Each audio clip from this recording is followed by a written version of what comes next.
요한복음 15장 1절에서 11절까지 보도록 하겠습니다.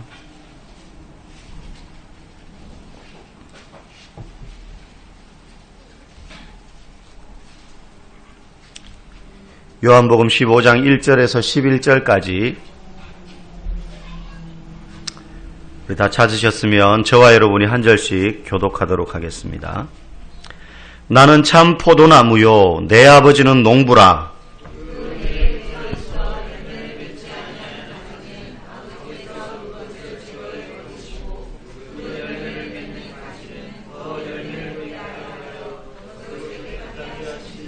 너희는 내가 일러준 말로 이미 깨끗하여졌으니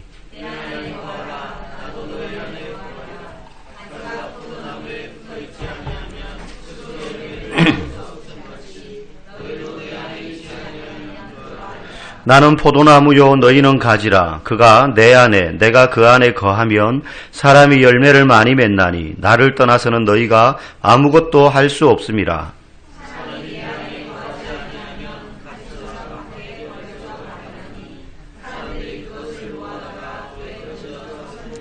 너희가 내 안에 거하고 내 말이 너희 안에 거하면 무엇이든지 원하는 대로 구하라. 그리하면 이루리라.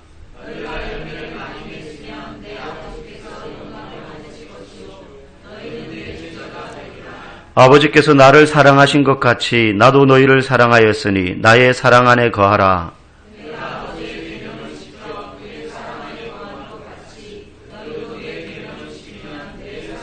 같이 읽겠습니다. 내가 이것을 너희에게 이름은 내 기쁨이 너희 안에 있어 너희 기쁨을 충만하게 하려 함이라. 아멘. 스포츠 경기를 보면 경기를 시작하기 전 또는 중간에 하프타임, 쿼터가 끝나면 막 모여가지고 상황판을 가지고 막 선수들에게 감독이 설명하는 장면 아마 보셨을 겁니다. 뭐 축구든 농구든 대부분의 단체 경기는 이제 그렇게 설명을 하죠. 그러면 뭐 이렇게 위치가 다 정해져 있잖아요. 우리는 잘 몰라도 선수들은 그게 그림으로 다 그려질 거 아닙니까? 그러면 이렇게 올라가고 너는 여기서 이 선수를 맞는데 얘는 이런 걸 잘하니까 얘를 막으려면 너가 이쪽 방향으로 먼저 몸을 틀어야 돼. 그래서 진로를 막아줘. 그러면 빈자리를 네가 또 뭐 이런 이제 상황판을 가지고 이 경기에서 네가 해야 될 역할이 뭔지, 그리고 우리가 이 경기를 통해서 얻고자 하는 목적이 뭔지, 목표. 뭐 당연하게 오늘 경기에서 이기는 게 목표일 거고요. 또 어쩌면은 이미 우승을 확정 지어 놓은 팀들 같은 경우에는 신인들을 투입해 가지고 또 기량을 끌어올린다든지, 부상에서 복귀한 선수 같으면은 오늘 적응하는 그런 경기, 나름대로 개인의 목표와 또 그 팀이 오늘 이루어야 될 목표, 분명한 이 목적의식을 선수들 각자가 자기 위치에서 해야 될 역할과 연결해서 그 의식을 가지고 경기에 뛰어들어야 그 팀은 원활하게 돌아가는 겁니다. 그렇게 하더라도 여러 가지 돌발 변수 때문에 잘 안 되는 경우도 있는데, 만약에 축구선수 11명이 딱 경기에 들어가는데 선수들이, 감독이 막 설명해 줬는데 선수들이 그걸 몰라요. 자기가 오늘 뭘 해야 되는지, 오늘 이 경기를 왜 뛰어야 되는지 목표의식도 없고 목적도 모르고 자신이 해야 될 역할이 무엇인지 전혀 인지하지 못하고 만약에 11명이 들어가면 아무리 개개인의 기량이 뛰어난 선수들로 모여있는 팀이라도 그 경기를 이기기는 아마 거의 불가능할 겁니다. 아마 오합지졸이나 마찬가지일 거예요. 반대로 실력은 뭐 좀 별로 형편없을지 몰라도 자기가 해야 될 역할, 자기가 오늘 분명히 무슨 일을 해야 되는지, 어디까지 나가고 어디까지 되돌아오고, 보이지 않지만 선수들끼리 약속한 그 영역들, 이것들을 분명히 인지하고 경기에 딱 뛰어들어가면 아마 상대방 공격수들이 그 팀을 뚫기가 쉽지 않을 겁니다. 신앙생활도 마찬가지입니다. 모든 성도들이 궁금해하는 거, 나를 향하신 하나님의 뜻과 계획은 뭘까? 그걸 모르고 신앙생활을 하면 상방 없이 방향 없이 막 열심히 교회에 다니면서 뭔가는 하는데 이걸 왜 해야 되는지 모르는 거예요. 내가 이렇게 신앙생활을 열심히 해서 하나님이 내게 원하시는 뜻이 뭔지를 모르면 열심히 하긴 하는데 내가 지금 이걸 왜 하지? 어느 순간 벽에 탁 부딪히는 거죠. 신앙이 정체되거나 도태되게 됩니다. 하나님의 뜻이 무엇인지 모른다면 그렇다는 거예요. 그러면 하나님의 뜻을 어떻게 알 수 있을까? 아니 나를 향하신 하나님의 뜻이 있기는 한 걸까? 우리 그런 생각들, 마치 사춘기 시절을 지나는 청소년들이 막 자아에 대한 정체성의 혼란을 느껴가지고 내가 이 세상에 왜 태어났는지, 내가 뭘 해야 되는지 모르잖아요. 찾아가는 과정이거든요. 그러니까 막 혼란스러운 거죠.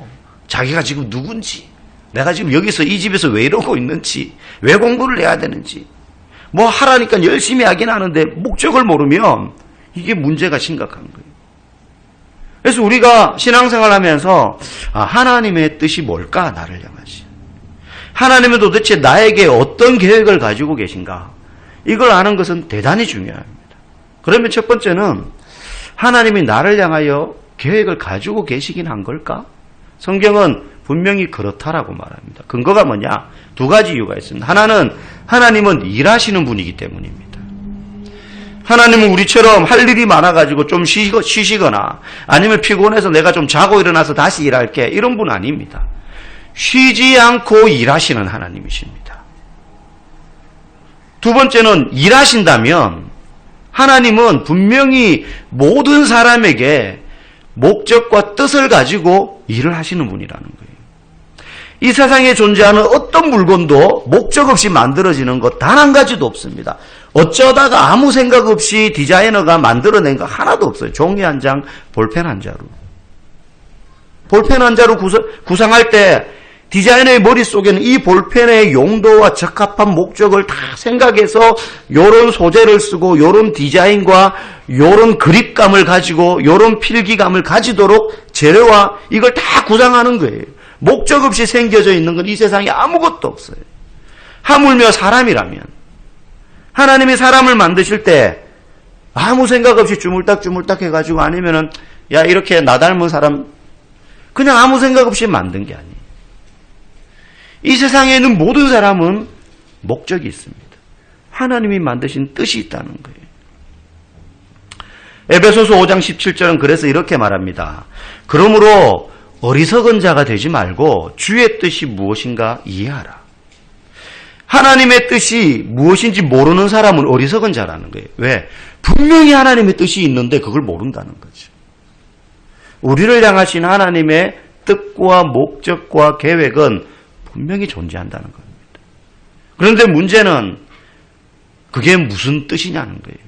성경을 아무리 살펴봐도 구체적으로 우리 한 사람 한 사람에게 너는 이렇게, 너는 이런 인생을 살아, 너는 이렇게 해야 돼 라고 구체적으로 맞춤식으로 이야기하는 부분은 나오지 않는다는 거예요.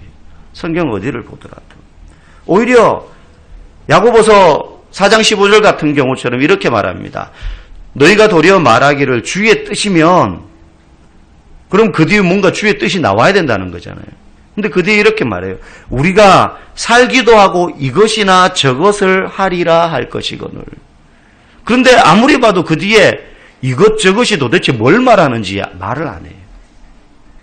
주의 뜻이 분명히 있는데 이걸 해야 되는 건지 저걸 해야 되는 건지 명확하게 어떻게 뭘 언제 하라고 지시하지 않는다는 겁니다.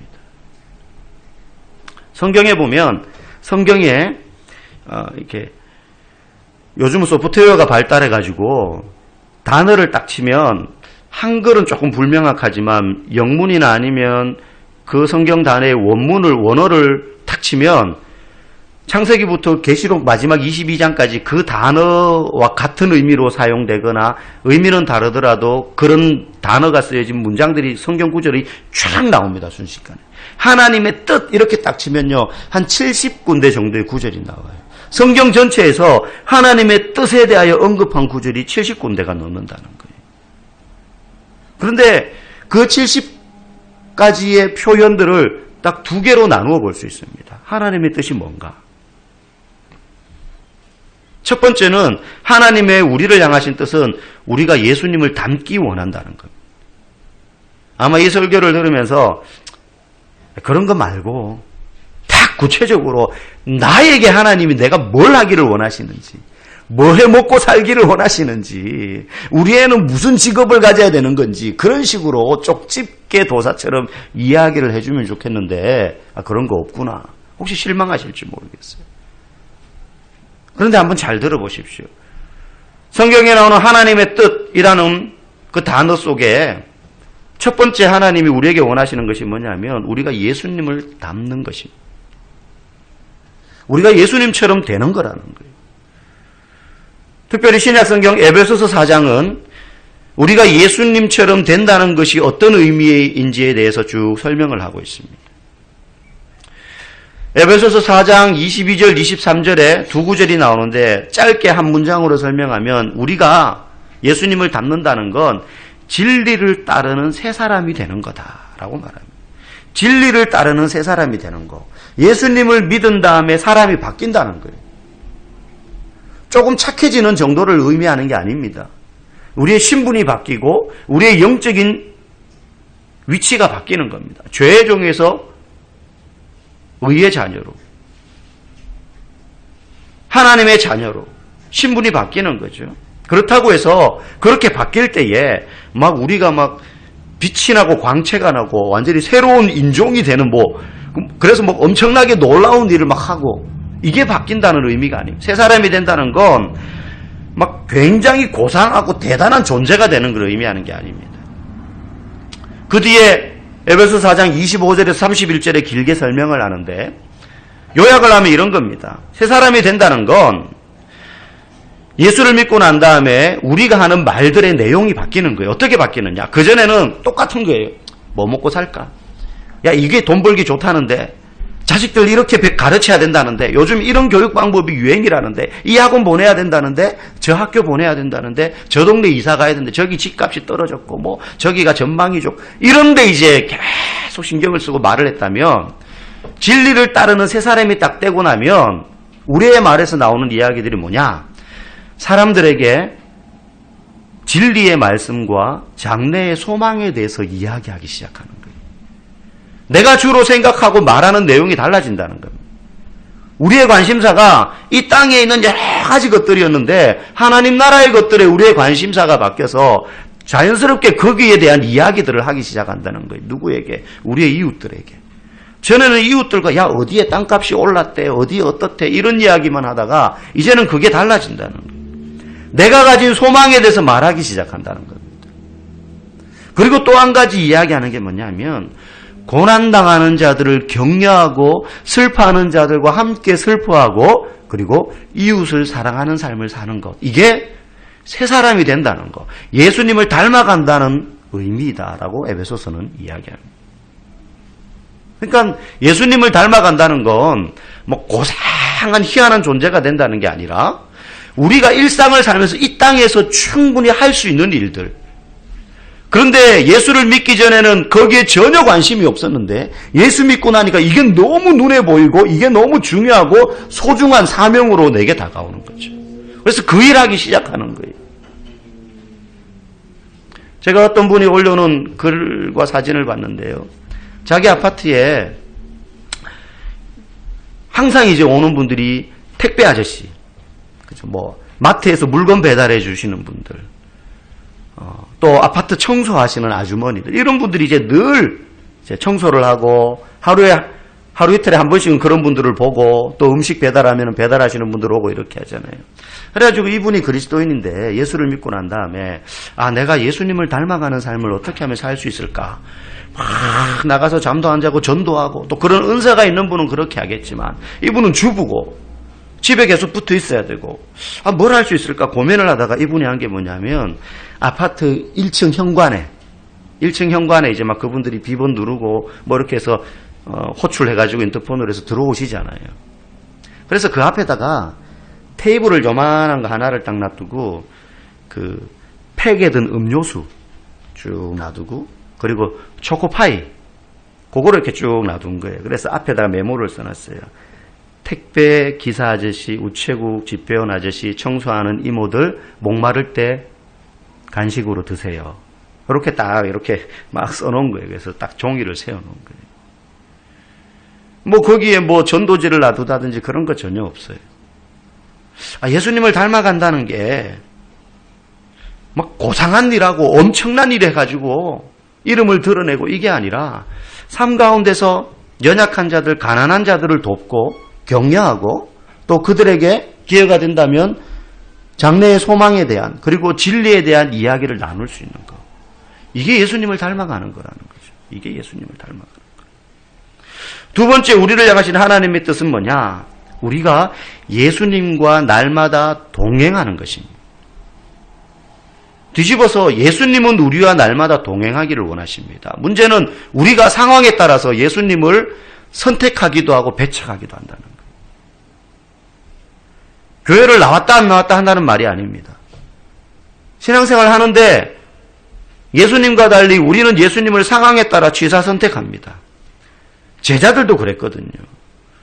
여러분 베드로와 야고보와 요한 보십시오. 가장 사랑하는 제자들 1, 2, 3이라고 소위 우리가 보통 표현을 하는데 예수님이 이제 십자가를 지기 위해서 잡히시는 날 겟세마네 동상에서 정말로 땀이 핏방울 되듯이 온 혈관이 다 터져가면서 기도하실 때에 그 전에 이 제자들 보고 뭐라 그랬습니까? 나와 함께 같이 좀 기도해 주라. 근데 자잖아요. 3번이나 그렇게 이야기했는데 그들은 기도하지 않고 잠들어 버렸어요. 예수님과 함께 동행한다는 건 같은 공간에 있다는 게 아니잖아요. 예수님과 함께 동행한다는 건 그냥 교회에 나와 앉아 있다는 게 아닙니다. 예배드리는 자리에 내가 참석하고 있다는 게 예수님과 함께 한다는 게 아닙니다. 예수님이 하시는 일과 같은 일을 해야 되는 겁니다. 내가 교회에 나와서 교인으로서의 의무를 다한다고 해서 예수님과 동행한다고 할 수 없습니다. 우리는 더 많은 시간을 교회 밖에서 삽니다. 그런데 거기서 어떤 장소에든 잘 될 때나 힘들 때나 어떤 상황에서든지 내가 상관없이 예수님을 신뢰하면서 예수님과 같은 삶의 모습을 살기 위해서 몸부림칠 때 그게 예수님과 동행하는 것입니다. 그래서 내가 예수님과 동행하느냐 하지 않느냐를 목사인 저보다 누가 더 잘할 수 있느냐? 여러분 가족들. 그리고 여러분 직장 동료들이 다 알아요. 내가 교회 다니는 사람이라는 걸 숨기고 살지 않는 이상 알고 있다면 그들이 나를 볼 때 평가하는 그게 진짜 평가할 수 있습니다. 제가 보는 여러분들의 모습은 교회에서 너무나 경건한 모습으로 예배드리는 것밖에는 사실 거의 보지 못해요. 그리고 여러분들이 저를 대할 때 모습과 일상에서 삶을 살면서 다른 사람들을 대할 때 모습이 똑같지는 않을 거란 말입니다. 그렇기 때문에 어떤 의미에서는 저는 잘 속을 수 있습니다. 다들 신앙생활 잘하고 계시구나. 근데 진짜 평가는 부모님들 같으면 집에서 여러분들의 자녀들이 여러분들을 평가하는 게 진짜 평가고요. 직장에서 동료들이나 거래처 사람들이나 같은 팀원들이나 윗사람이나 아랫사람이나 그 사람들이 여러분들을 평가하는 게 어쩌면 진짜 저 사람은 예수님과 동행하는 사람. 뭐 동행한다는 이런 표현을 모른다 할지라도 정말로 예수님과 동행한다는 것은 바로 그곳에서의 삶의 모습을 우리에게 의미하는 겁니다. 그게 하나님이 우리에게 가지고 계신 두 번째 뜻입니다. 예수님을 늘 신뢰하며 사는 것.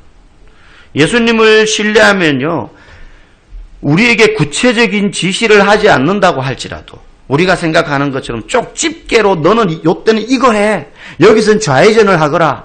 이렇게 말씀하시지 않는다고 해서 낙심하지 않을 수 있습니다. 왜? 어떤 상황에서도 그분을 신뢰하기 때문에. 아브라함이 나고 자란 고향을 떠나서 가나안 땅으로 갈 때에 얼마나 많은 두려움과 궁금증이 많았겠습니까? 거기 가서 내가 뭐 해먹고 삽니까? 지금과는 너무나 다른 시대 아닙니까? 고향을 떠난다는 것은 목숨을 걸어야 되는 거예요. 낯선 공동체 속으로 자기가 들어가야 되는 겁니다. 적대적인 공동체 속으로. 가니까는 바로 자기 이쁘장한 아내를 서로 취하려고, 그죠? 아비멜렉이라든지 애굽 왕이라든지 이런 사람들이 막 달려들잖아요. 많은 두려움과 걱정이 있었지만 하나님이 아브라함에게 쪽집게식으로 말씀해 주시지 않았어요. 근데 신뢰함으로 갔습니다. 요셉이 노예로 팔린 것도 모자라서 누명 뒤집어 쓰고 감옥 속에 들어갔을 때 그 마음속에 얼마나 의문과 궁금증과 때로는 분노와 하나님에 대한 원망과 도대체 내 인생을 어떤 모양으로 만들어 가려고, 어디로 이끌려고 지금 나를 이 모양에 처하게 하셔서 그 꿈은 뭡니까 도대체? 하늘에 있는 별과 달들이, 해가 다 나를 향해 절을 하고 곡식단들이 나를 향해서 절을 하고, 그게 보통 꿈이 아닌데 그 꿈 때문에 내가 지금 이 모양 된 거 아닙니까? 막 그런 의문 안 들었겠어요? 하나님 앞에 도대체 그거 개꿈입니까? 내가 잘못 이해한 겁니까? 보통 그런 꿈 꾸고 나면은 당장 오늘 내일 뭔가 내 인생에 확 로또라도 맞을 것 같은 그런 일이 생기길 우리는 보통 기대하지 않습니까? 근데 오랜 세월 동안 요셉의 인생은 계속 나락으로 떨어진. 그때 하나님이 요셉에게 그 의문과 두려움과 잠 못 이루는 밤들 속에서 나타나셔서, 야 걱정하지 마, 내일 이런 일이 일어날 거고 너는 내일 이렇게 하면 돼, 이렇게 말씀하시지 않았어요. 막 궁금증이 폭발했을 겁니다. 이게 도대체 지금 하나님 내 인생을 인도하고 계시긴 한 겁니까? 무슨 계획을 가지고는 계십니까? 근데 요셉은 신뢰라는 큰 울타리 속에서 걸어가는 거예요. 일일이 다 말씀하시지 않는다 할지라도. 우리는 하나님이 어떤 문제에 우리가 봉착하면 간단하게, 그때 정말로 간단한 답을 바로바로 탁 해주시기를 원하시지만 하나님 그렇게 하지 않으십니다. 만약에 우리가 생각하는 요럴 때는 요렇게 해결돼야지 이 문제에서 벗어날 수 있을 텐데 라는 이상적인 방법으로 하나님께서 우리에게 답을 해주시기를 원한다면 그건 우리가 하나님보다 더 지혜롭다는 의미예요. 우리가 생각하는 이상적인 방법대로 하나님이 응답하신다면 적어도 우리는 하나님 수준인 거예요. 절대 그렇지 않습니다. 하나님은 다만 우리가 하나님을 신뢰하기 때문에 매일매일 신뢰를 바탕으로 순종하며 살기를 원하는 거예요. 그리고 신뢰를 할 수 없을 것 같은 상황에 처할 때라야 우리의 믿음이 확인됩니다. 우리의 믿음이 확인됩니다. 끝으로 우리가 어떤 상황 속에서도 하나님의 뜻을 알고 그러면 신뢰하려면 어떻게 해야 될까? 그분께 항복해야 됩니다. 나를 다 드려야 됩니다.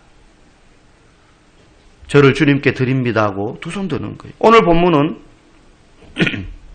예수님께서 십자가에 못 박히시기 전날 밤에 하신 이야기입니다. 포도나무를 비유로 드시면서 어떻게 하면 하나님 아버지의 뜻을 따라 살 수 있을까를 제자들에게 비유로 가르치고 계신 본문입니다. 오늘 4절 말씀 우리 다시 한번 읽어보겠습니다. 시작. 내 안에 거하라.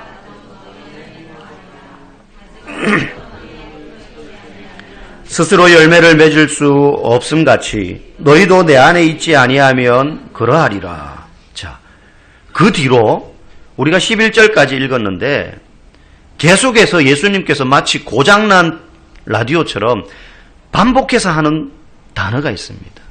그게 뭐냐면 거하라. 거하라. 4절에도 내 안에 거하라. 나도 너희 안에 거하리라. 너희도 내 안에 있지 아니하면 그러하리라. 계속해서 그 뒤에도 거하라 말씀하십니다. 여러분, 우리 이렇게 기도할 때 있죠. 고3 자녀를 둔 부모님이 우리 애를 어느 대학에 보내야 합니까? 얘 성적으로는 이 정도 대학에 갈 수 있고 우리 가정, 우리 뭐 위치라든가 뭐 이런 걸 봤을 때 여기 아니면 여기 갈 수 있는데 어느 대학에 보내야 합니까? 과를 보고 보내야 됩니까? 학교 이름을 보고 보내야 됩니까? 전망을 보고 보내야 됩니까? 우리 형편에 맞춰서 가야 됩니까? 아니면 재수를 해야 됩니까? 그때 예수님 말씀하십니다. 거하라. 우리는 여기 보내 라고 하실 걸 기대하지만 예수님은 거하라. 졸업 후에는 어떤 진로를 선택해야 됩니까? 거하라. 이번 달 내로 갚아야 될 돈이 이만큼 있는데 돈이 모자랍니다. 어떻게 해야 됩니까? 거하라. 집을 살까요? 월세로 살까요? 거하라. 팔아야 합니까? 거하라. 이런 대답이 우리를 만족하는 대답이 되지 않을 수도 있습니다. 팔아라. 이렇게 말씀해 주시면 더 좋을 것 같아요. 그러나 어떤 질문에 대해서도 예수님은 우리에게 아마 똑같은 대답을 하실 겁니다. 제자들에게 하신 것과 같이 거하라. 거하라. 예수님이 내일이면 이제 십자가에 못 박힙니다. 달립니다. 붙잡혀가지고. 근데 제자들에게 이야기하시는 거예요. 내 안에 거하라. 내 안에 머물러 있어라. 와서 나와 함께 하자. 내 곁으로 와라. 나와 함께 시간을 보내자. 내게 붙어 있으라. 가지처럼. 말씀하십니다. 너희가 나를 떠나서는 아무것도 할 수 없기 때문이다. 나를 떠나서는 못하는 게 많아서가 아니에요. 아무것도 할 수 없기 때문이에요. 뭐가 필요합니까? 거하는 거예요. 거하는 거예요. 여기 보낼까요? 저기 보낼까요가 중요한 게 아닙니다. 거하는 게 중요합니다. 여러분, 우리는 하나님으로부터 명확한 지시를 바라지만 정작 하나님은 우리에게 명확한 어떤 걸 요구하시지 않습니다. 우리는 하나님께 명확한 걸 바라지만 하나님은 우리에게 그런 걸 요구하시지 않아요. 우리는 하나님을 위해서 제가 이런 걸 하겠습니다. 제가 저런 것을 하겠습니다. 라고 계획을 세우지만 사실 하나님이 우리에게 원하시는 것은 우리가요, 하나님을 더욱 사랑하고 하나님과 함께 하기를 우리가 원하는 것을 하나님은 우리에게 기대하실 뿐입니다. 우리가 성공해서 하나님께 뭔가를 해드리기를 우리는 기대하지만 하나님은 우리에게 그걸 기대하시지 않습니다. 나와 함께 하기를, 내 안에 거하기를. 여러분과 자녀들이 하나님과 함께하는 법을 알아가기를 원합니다. 자녀들에게 그걸 가르치기를 원합니다. 그게 우리를 향하신 하나님의 애원이요, 갈망이요, 계획이며 가장 강렬한 뜻인 줄 믿습니다. 이 하나님의 갈망이 우리를 구원하신 이유입니다. 우리를 이 땅 가운데서 성도로 살라고 부르신 이유인 것입니다. 저와 여러분들이 이와 같은 마음이 우리 안에도 있기를 주님의 이름으로 간절히 축복합니다. 함께 우리 찬양하겠습니다. 나의 안에 거하라. 주님이 오늘 우리에게 하시는 말씀이신 줄 알고 우리가 함께 찬양합시다.